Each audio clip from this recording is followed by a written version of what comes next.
আসসালামু আলাইকুম। যেখান থেকে দেখছেন সবাইকে স্বাগত জানাই। আপনারা যে গ্রিন হাউসটি দেখতে পাচ্ছেন, এটি আসলে খুবই কম খরচে তৈরি করা একটা ছোট পরিসরে গ্রিন হাউস। আপনারা যারা ছোট উদ্যোক্তা, ছোট পরিসরে কৃষিকাজ করেন, ২-৩ বিঘা ৪ বিঘা জমি নিয়ে কাজ করেন, তাদের জন্য একটি পরামর্শ থাকবে। আপনারা যাদের গ্রিন হাউস নেই, তারা চাইলে এরকম কম খরচে মাত্র ৳৩,০০০ খরচ করে এরকম একটি গ্রিন হাউস তৈরি করতে পারবেন। যার ভিতরে আপনি ২৫০০ থেকে ৩,০০০ চারা তৈরি করতে পারবেন সুস্থ, সবল এবং রোগমুক্ত। তো কোথায় কোন জিনিস কত টাকা খরচ করলাম, কিভাবে খরচ করলাম, কিভাবে বানিয়েছি, এভরিথিং সবকিছু এই ভিডিওতে দেওয়া থাকবে। আশা করি ভিডিওটি আপনারা পুরোপুরি দেখলে একটি ধারণা পাবেন এবং আপনিও চাইলে আমার মতো এরকম ছোট একটি গ্রিন হাউস তৈরি করে চারা তৈরি করে আপনি নিজের চারা নিজে আপনি রোপণ করতে পারবেন। পাশাপাশি চারা বিক্রি করে কিছু টাকা এক্সট্রা ইনকাম করতে পারেন।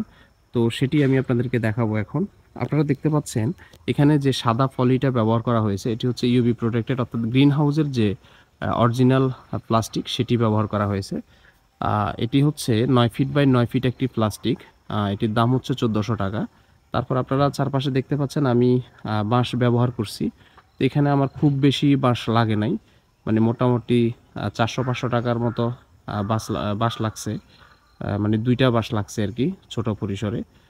তারপরে হচ্ছে আপনারা চারপাশে একটা নেট দেখতে পাচ্ছেন। নেট দিয়ে ঘেরা করছি। এটা হচ্ছে আপনারা বিশেষ করে শশার জমিতে যে নেটটা ইউজ করেন, একেবারে মশারির মতো, মানে ক্ষুদ্র যে পোকাগুলো আছে সেগুলো কিন্তু ঢুকতে পারবে না। তারপরে আমি চারপাশে কিন্তু এমনভাবে লক করছি, বাইরে থেকে কোনো পোকামাকড় আসলে ভিতরে ঢুকার কোনো সুযোগ নেই এবং বৃষ্টির পানি ঢুকার কোনো সুযোগ নেই। আপনারা যেমনটি দেখতে পাচ্ছেন খুব সুন্দর করে তৈরি করা হয়েছে। আর ভিতরে আপনারা একটা শেড নেট দেখতে পাচ্ছেন। এটি মোটামুটি আমার ৳৩০০ মতো শেড নেটটিতে খরচ হয়। যেটার কারণে আমার তাপমাত্রাটা পুরোটাই কন্ট্রোলে থাকে। বাইরে তাপমাত্রা যতই থাকুক না কেন, আমি মেপে দেখেছি আমার গ্রিন হাউসের ভিতরে তাপমাত্রা অলওয়েজ ২৫ থেকে ২৭ ডিগ্রির মধ্যেই কিন্তু উঠানামা করে। তো যেটি আমাদের চারা তৈরির জন্য খুবই উপযুক্ত একটি আ তাপমাত্রা। এটি হচ্ছে মূল খরচ। তারপরে আমি লেবার খরচ সহ মিলে ২৯০০ বা ৳৩,০০০ কাছাকাছি একটা খরচ পড়বে। আপনাদেরও এরকম হয়ে যাবে।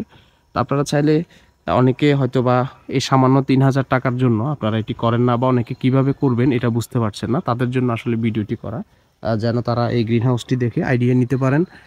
কারণ আপনারা যদি একটি ভালো সুস্থ চারা তৈরি করতে না পারেন, তাহলে আপনার দেখা গেল এই চারার উপরে ডিপেন্ড করে কিন্তু আমাদের জমি তৈরিতে প্রচুর পরিমাণ খরচ যায়। চারার জন্য দেখা গেল আমরা ফলনে অনেক সময় মার খাই। তো এই দেখতে পাচ্ছেন আপনারা আমার এটা হচ্ছে টমেটো বাগান। আ চারপাশে প্রচুর আলহামদুলিল্লাহ অনেক টমেটো ধরে আছে। তারপর আমি মূলত পেঁপে চাষের সাথে আমি টমেটো লাগিয়েছি। সাথী ফসল হিসেবে টমেটো। তারপরে এদিকে আবার শসা লাগিয়েছি। শসা অলরেডি উঠে গেছে। তারপরে ফুলকপি লাগিয়েছিলাম। ফুলকপি ইতিমধ্যে বিক্রি শেষ।